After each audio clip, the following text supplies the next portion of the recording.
RS Bengali क्लासरूमे सकलके स्वागत। आजकेर भिडियोते आमी पश्चिमबंग मध्यशिक्षा पर्षदेर अंतर्गत सप्तम श्रेणीर भूगोल पाठ्य बइयेर 2025 सालेर प्रथम पर्यायक्रमिक मूल्यायनेर मडेल प्रश्नपत्र निये आलोचना करब।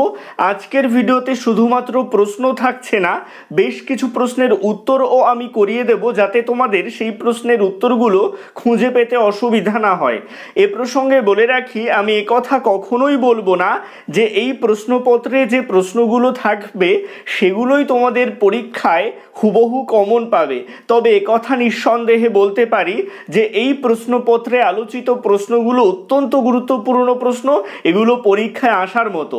তো আমি চাইবো তোমরা পরীক্ষা দিতে যাওয়ার আগে একবার হলেও অন্তত এই প্রশ্নের উত্তরগুলো তৈরি করে যেও, আশা করি উপকৃত হবে। তো কথা না বাড়িয়ে শুরু করছি আজকের মূল ভিডিও। এক দাগে এমসিকিউ প্রশ্ন রয়েছে, এখান থেকে ৬টি প্রশ্নের উত্তর লিখতে হবে। বলা হয়েছে দেখো সঠিক উত্তরটি নির্বাচন করো। একের এক দাগের প্রশ্ন, কখন আমরা সূর্যের সবচেয়ে কাছে চলে আসি? উত্তর হবে ৩রা জানুয়ারি। একের দুই দাগের প্রশ্ন, অধিবর্ষের বছরটি হলো ১৯৯৪, ৯৬, ৯৮ নাকি ১৯৯০? এটার উত্তর হবে ১৯৯৬। এই ধরনের প্রশ্ন থাকলে যে সালটা থাকবে তাকে ৪ দিয়ে ভাগ করে দেবে। যদি ভাগ মিলে যায়, কোনো ভাগশেষ না থাকে, তাহলে সেই সালটাই হবে অধিবর্ষের বছর। আর যদি ভাগশেষ থেকে যায় তাহলে সেই সালটা অধিবর্ষের বছর হবে না। একের ৩ দাগের প্রশ্ন, পৃথিবীর আবর্তনের বেগ সবচেয়ে বেশি? উত্তর হবে নিরক্ষরেখায়। একের ৪ দাগের প্রশ্ন, আন্তর্জাতিক তারিখ রেখা যে দ্রাঘিমা অবলম্বনে আঁকা হয়েছে তার মান? উত্তর হবে ১৮০ ডিগ্রি। একের ৫ দাগের প্রশ্ন, বায়ুর চাপের একক হলো মিলিগ্রাম, মিলিমিটার, মিলিলিটার নাকি মিলিবার? উত্তর হবে মিলিবার। একের ৬ দাগের প্রশ্ন, চীনের ম্যানচেস্টার বলা হয় সাংহাইকে, নানকিংকে, চুংকিংকে নাকি হুনানকে? উত্তর হবে সাংহাইকে। একের ৭ দাগের প্রশ্ন, চীনের ধানের গোলা বলা হয় সাংহাইকে, নানকিংকে, চুংকিংকে নাকি হুনানকে? এটার উত্তর হবে হুনানকে। এছাড়াও এই শর্ট কোশ্চেনের মধ্যে আরও একটা গুরুত্বপূর্ণ প্রশ্ন আসতে পারে যে ভারতের প্রমাণ সময় নির্ণয়ের জন্য নির্ধারিত দ্রাঘিমাটি হলো, এর উত্তর হবে ৮২ ডিগ্রি ৩০ মিনিট পূর্ব। এবারে চলে আসছি ২ দাগে। এখানে বলা হচ্ছে অতি সংক্ষেপে উত্তর দাও। এখান থেকে ৪টি প্রশ্নের উত্তর লিখতে হবে। ২-এর ১ দাগের প্রশ্ন, বায়ুর চাপ মাপার যন্ত্রের নাম কি? উত্তর হবে ব্যারোমিটার। এই ব্যারোমিটার কে আবিষ্কার করেছিল? এটাও প্রশ্ন হিসেবে আসতে পারে। উত্তর হবে টরিসেলি। তারপরে ২-এর ২ দাগের প্রশ্ন, জিপিএস এর পুরো নাম কি? উত্তর হবে গ্লোবাল পজিশনিং সিস্টেম। তারপরে ২-এর ৩ দাগের প্রশ্ন, ড্যাশ নদীকে পিথ নদী বলে? উত্তর হবে হোয়াংহো নদীকে।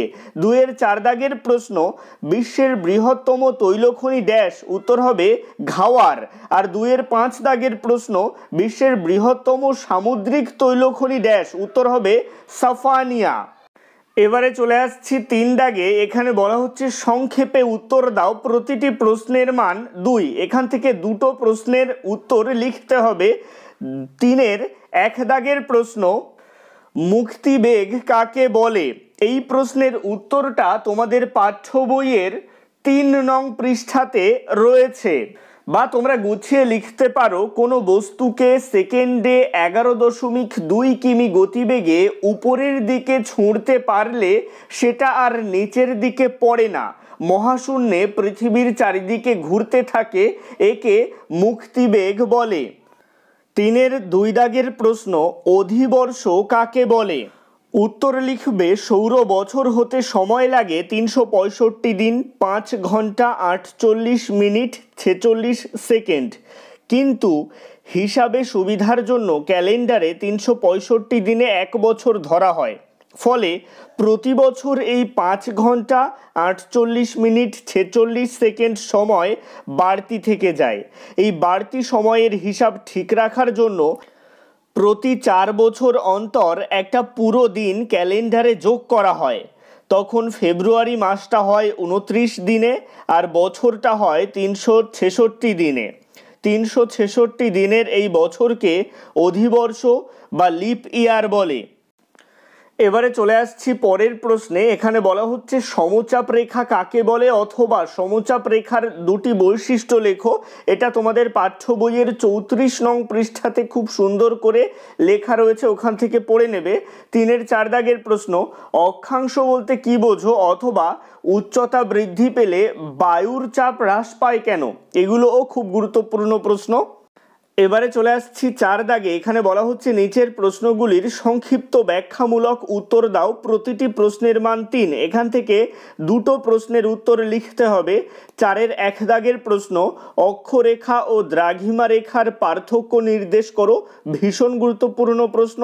4-এর 2 দাগের প্রশ্ন, অপসূর ও অনুসূর অবস্থানের পার্থক্য লেখো। 4-এর 3 দাগের প্রশ্ন, এশিয়ার উত্তর বাহিনী নদীগুলোতে প্রায়ই বন্যা হয় কেন? 4-এর 4 দাগের প্রশ্ন, ভূমধ্যসাগরীয় জলবায়ু ও মৌসুমী জলবায়ুর দুটো করে বৈশিষ্ট্য লেখো। এবারে চলে আসছি 5 দাগের প্রশ্নে, নিচের প্রশ্নগুলির উত্তর দাও। প্রতিটি প্রশ্নের মান হবে এখানে 5। এখান থেকে দুটো প্রশ্নের উত্তর লিখতে হবে। 5-এর 1 দাগের প্রশ্ন, চিত্রসহ সংক্ষেপে ঋতু পরিবর্তনের বর্ণনা দাও। 5-এর 2 দাগের প্রশ্ন, বায়ুর চাপের পার্থক্যগুলো লেখো। 5-এর 3 দাগের প্রশ্ন, এশিয়া মহাদেশকে চরম বৈশিষ্ট্যের মহাদেশ বলা হয় কেন আলোচনা করো। 5-এর 4 দাগের প্রশ্ন, ইয়াংসি নদীর অববাহিকায় অর্থনৈতিক সমৃদ্ধির কারণগুলো লেখো। আজকের ভিডিওটা এই পর্যন্তই। ভিডিওটা কেমন লাগলো অবশ্যই কমেন্টের মাধ্যমে জানিও। ভালো লাগলে লাইক করো এবং একই ক্লাসের বন্ধুদের সাথে ভিডিওটাকে শেয়ার করতে ভুলো না। ভালো থেকো, সুস্থ থেকো সকলে, আর অবশ্যই RS বেঙ্গলি ক্লাসরুমের সাথে থেকো। সবশেষে একটাই রিকোয়েস্ট, এখনও পর্যন্ত যারা চ্যানেলটিকে সাবস্ক্রাইব করে উঠতে পারোনি তারা অবশ্যই চ্যানেলটিকে সাবস্ক্রাইব করে দিও এবং পাশে থাকা বেল আইকনটিকে প্রেস করে অল বাটনে ক্লিক করে দিও নতুন ভিডিওর আপডেট সবার আগে পেতে।